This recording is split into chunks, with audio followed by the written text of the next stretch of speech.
안녕하세요. 두들락스입니다. 요거 어디서 많이 보셨죠? 그죠?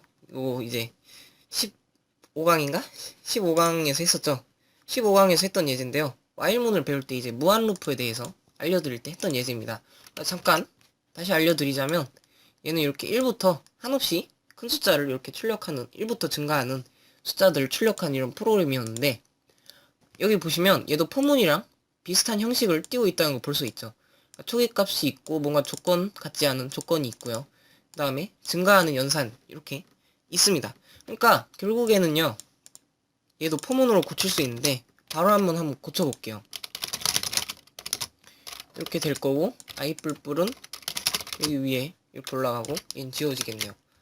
자 이렇게 하면 똑같이 출력이 되겠죠. 똑같이 출력이 되는 걸 볼 수 있는데 보시면 포문이라는 애가 생각보다 뭐랄까 융통성이 있어요. 융통성이 있어서 이 내용들을 막 생략해도 되고 아무렇게나 막 바꿔도 되거든요. 그러니까 예를 들어서 나는 i를 여기서 정리 안 하고 싶다. 예를 들어서 뭐 어떤 경우가 있냐면 밖에서 이렇게 정리를 한 다음에 i에다가 입력을 받고 싶다. 그러니까 입력 받은 값을 그대로 초기값으로 쓰고 싶다. 이러시면은 이걸 그냥 초기값을 아예 안 써주시고 비워두시면 돼요. 이런 식으로 비워두시면 예를 들어서 진짜 한번 해볼까요? 여기 순발력이 좀 좋아야 되는데 뭐 예를 들어서 뭐 17을 입력하고 바로 이렇게 컨트롤 C를 눌러서 볼게요. 그러면 i가 이렇게 i를 17을 받았죠. 그러니까 17부터 초기값을 갖지 않은 상태에서 17에서부터 그냥 시작을 하는 거예요. 그래서 17 출력하고 뿔뿔하고 18 출력하고 이런 식으로 계속 출력을 하는 거죠. 자 이런 식으로 초기값을 안 줘도 되고요. 여기 있는 증가 연산을 안 주셔도 돼요. 그러니까 나는 굳이 여기다가 증가 연산을 써야 될 필요가 있다. 뭐 그런 경우가 있거든요. 예를 들어서 뭐 if문 안에 이런 게 있을 수도 있죠. 이제 복잡한 프로그래밍을 하다 보시면 이런 경우가 생길 수도 있는데 이런 경우에는 이제 특수한 경우에만 내가 증가하겠다. 이런 식으로 하시고 싶으면 여기다가 굳이 안 주시고 여기다 요 증가하는 구문을 주셔도 되는 거죠. 자 이런 식으로 포문을 좀 더 유연하게 쓰실 수가 있는데요. 그러면 조건을 생략을 하면 어떻게 될까요? 조건을 생략하면 일단 얘를 여기다 올려 적을게요. 조건을 생략하게 되면은 그냥 이 부분이 true라고 간주가 됩니다. 이 부분이 true라고 간주가 되고 실행이 되기 때문에 이거 아까 원상복귀 시키고 한번 확인을 해볼게요. 그러니까 int i는 1이고 이 조건을 싹 빼놓고 입력을 한 건데 이 부분이 true라고 가정을 하고 얘가 실행이 되기 때문에 똑같이 무한반복을 한다는 걸 보실 수가 있네요. 자 이런 식으로 조건을 true로 주시고 싶으면 아예 생략을 하셔도 되고 초기값을 안 주시고 싶으면 초기값을 비워두셔도 되고 증가를 안 하시고 싶으면 증가를 비워두시면 되고 자 이런 식으로 좀 융통성 있게 사용을 하실 수 있는 거를 알려드렸습니다. 자 그 다음에 다음 예제로 한번 넘어가서 볼게요. 자 이번 예제도요 저번 시간 맞나? 저번 시간에 했던 예제랑 비슷한 건데요. 저번 시간에 이런 거 했었죠. 이런 식으로 막 출력이 되는 프로그램을 만들어 봤었는데 자 이번에는 조금 더 진화를 해서 2의 0승은 1 여기 이제 2의 0승이라는 표시예요. 첨자를 표시를 못하니까 컴퓨터에서 2의 1승은 2 그 다음에 2의 3승은 2의 2승은 4 뭐 이런 식으로 쭉쭉쭉쭉 출력이 돼서 어디까지 출력이 되냐면 n이라는 숫자를 입력을 받아요. 그래서 뭐 예를 들어서 n이 뭐 6이었다. 그럼 2의 6승은 64 이런 식으로 출력을 하는 프로그램을 한번 만들어 볼게요. 자 일단 요거는 입력을 당연히 하셔야 될 거고요. 자 여기서 어떻게 해주시면 되냐면 일단 n을 입력을 받읍시다. 아이고 %d n에다가 저장을 하겠다. 자 그러면 int n도 선언이 필요하겠죠. 자 여기까지는 다 하실 수 있을 겁니다. 자 그런데 이제 보시면 뭔가 1씩 증가하는 꼴이 보이고요. 여기서는 2씩 곱해지는 그런 꼴이 보이네요. 그죠? 그러니까 뭔가 변수가 두 개가 필요한데 하나는 1씩 증가를 하고 하나는 2씩 곱해지는구나. 약간 이런 생각을 하실 수도 있습니다. 그래서 그거를 이제 while문으로 한번 구현을 해볼게요.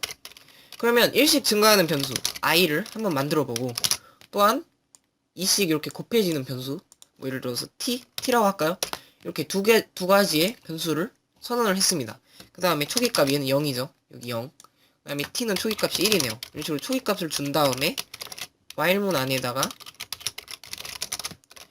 조건은 어떻게 될까요? i가 n이 지금 6인 거잖아요. 그러니까 i가 n이 될 때까지 출력을 한 다음에 n을 넘으면 끝나야 됩니다. 즉 n 이하일 때 반복을 해야 되고요. 그죠? 여기까지는 이해가 되시죠? 그 다음에 printf 하시고 보시면 형식이 2의 i승은 t다 이겁니다. 그러니까 2의 %d 하시고요. 는 %d 줄바꿈 이렇게 하시고 it 이렇게 하시면 2의 i승은 t다 이런 식으로 출력이 되는 거를 볼 수가 있겠죠. 자, 그러면 이제 그 다음에 이걸 출력을 했으면 이제 i는 1을 증가시켜 줘야 될 거고 t는 2를 곱해줘야 되겠죠. 그래야지 조건에 맞는 프로그램이 되니까요. 그죠? 자, 이렇게 해서 실행을 한번 시켜볼게요. 잘 실행이 되나? 7 해볼까요? 이렇게 해서 2의 영승은 이렇게 해서 잘 출력이 되는 걸 보실 수가 있는데, 자, 이거 포문으로 바꾸고 싶으시죠? 근데 지금 변수가 2개예요. 변수가 2개에서 조금 뭔가 꺼림칙 하실 겁니다. 그러면 일단은 어떻게 하시냐면, 요거까지는 하실 수 있을 거예요. 그러니까 그냥 i 하나만 여기로 보내자. i 하나만 여기로 보내고 t는 여기 남겨두자. i는 0이었죠, 초기값. 그 다음에 조건이 요거죠. 조건 요거고, 그 다음에 i 뿔뿔을 여기다 두자. 자, 이런 식으로 하시게 되면, 어쨌든 뭐, 물론 i 뿔뿔이 요거보다 나중에 실행이 되긴 하겠지만, 뭐, 그건 이제 실행하는 순서는 굳이 상관이 없으니까, 상관이 없겠고, 어쨌든 간에 똑같이 실행이 된다는 거를 생각하실 수 있는데, 혹시 모르니까 확인만 한번 해볼게요. 그죠? 똑같이 실행이 되지만, 자, 요 t도 포문 안으로 넣고 싶어요. 그래서 포문이 또 어떤 기능이 있냐면요. 여기에다가 2개 이상의 변수를 선언을 할 수 있어요. 그러니까 2개 이상의 변수를 초기값을 지정을 할 수 있어요. 이런 식으로. 그러니까 얘를 지웁니다. 그럼 이제 int형의 i랑 t를 선언을 한 거죠. 그죠? 그리고 이것도 마찬가지로요. 여기다 쓸 필요가 없고 여기다가 쉼표, 그 다음에 t 곱하기는 2 이렇게 하시게 되면은 이렇게 두 가지의 변수를 한꺼번에 초기화를 시키고 한꺼번에 뭔가 증가 또는 감소 또는 이렇게 곱해지는 이런 연산을 시킬 수가 있네요. 그래서 이런 식으로 하게 되면은 조금 더 깔끔한 코드가 나오겠죠. 그죠? 그래서 여기까지 한번 알아봤는데, 그러면 이제 포문 오늘 할 거를 대충 이제 짐작을 하실 수 있겠네요. 그죠? 그러니까 포문에는 이걸 아예 생략을 해도 되고 뭐 2개 이상을 써도 되고 조금 유연하게 사용할 수가 있구나 라는 거를 뭔가 느끼시면 될 것 같습니다. 자, 그 다음에 바로 세 번째 예제로 넘어가 볼게요. 세 번째 예제도 저번 시간에 했던 겁니다. 그런데 이걸 왜 또 소개를 드리냐면 이건 간단하게만 하고 넘어갈 거예요. 1부터 n까지의 합 출력하는 프로그램 기억나시죠? 그러니까 scanf로 n에다가 이렇게 받아가지고 sum이라는 변수를 이렇게 했었죠. 그 다음에 for int i는 1부터 n까지 i를 증가시킨 다음에 sum에다가 i를 더해주는 이런 방식으로 진행이 되는 코드였습니다. 그러면 출력만 해주면 되겠죠. printf 하시고 %d sum 이런 식으로 해서 실행을 시키시면 1부터 입력한 숫자까지의 합을 출력하는 그런 프로그램이었는데요. 자, 보시면 이것도 sum이 여기 있고 뭔가 sum을 증가시킨 연산이 여기 있고 그러면은 sum을 여기다 집어넣고 싶으시죠? 그냥 집어넣으시면 돼요. 여기다 이렇게 집어넣으시고 얘도 여기다 집어넣으려고 봤더니 조심해야 될 게 하나 있네요. 자, 얘를 만약에 여기다 썼다면 이렇게 됐겠죠. 그러면 보시면 결국에 sum이 i만큼 증가하는 걸 먼저 실행시킨 다음에 그 다음에 i가 뿔뿔이 되는 거잖아요. 그러니까 이것도 연산을 적어 주실 때 이걸 먼저 적으시고 i 뿔뿔을 적어 주셔야 됩니다.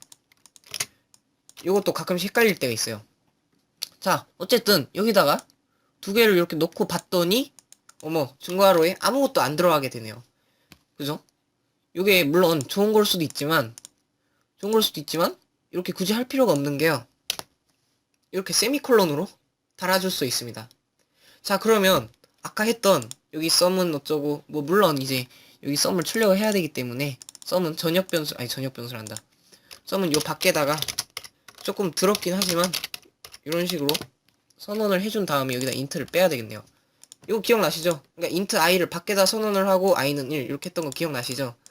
어쨌든 이런 식으로 썸을 사용하기 위해서 밖에다가 선언을 해줬는데, 보시면 아시겠지만 썸을 밖에다 선언을 하고 뭐 i 뿔뿔하고 뭐 이런 거 다 필요 없이 그냥 포문